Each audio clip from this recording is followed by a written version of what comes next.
And at least 20 people are dead after a frenzy erupted at an aid site in Gaza. It happened at a food distribution site run by the controversial U.S.-backed Gaza Humanitarian Foundation.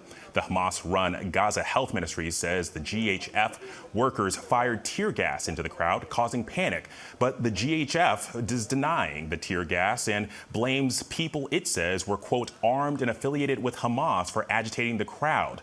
And this comes as a grim new report from the United Nations confirms that nearly 900 Palestinians have been killed in recent weeks while trying to get food. And so for more on this, I want to bring in our foreign correspondent, Marcus Moore, who is here in New York with us this week. And Marcus, I mean, what's the latest on this situation? Well, Alex, we're still getting a sense of really the scale of all of this, but we know that the numbers are really just horrendous.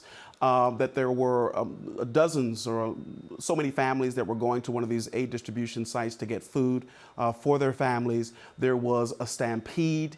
And we now know that a number of people have died, as many as 20. And we've seen images of the chaos there.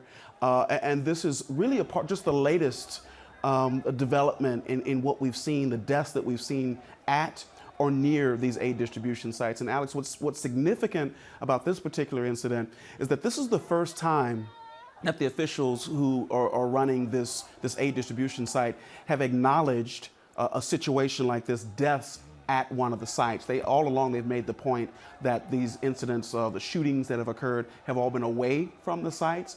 But the issue that critics are bringing up is that these sites have been described as, quote, death traps for families who are going to get food for their families, and they're ending up under fire. And you know the numbers that we've heard, you just mentioned it.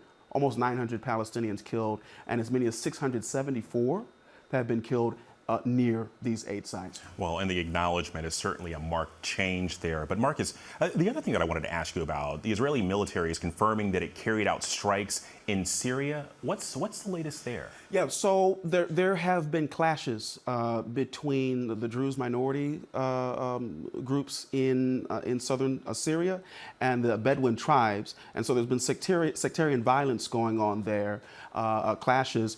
And the Syrians sent troops to that area to try to quell the violence.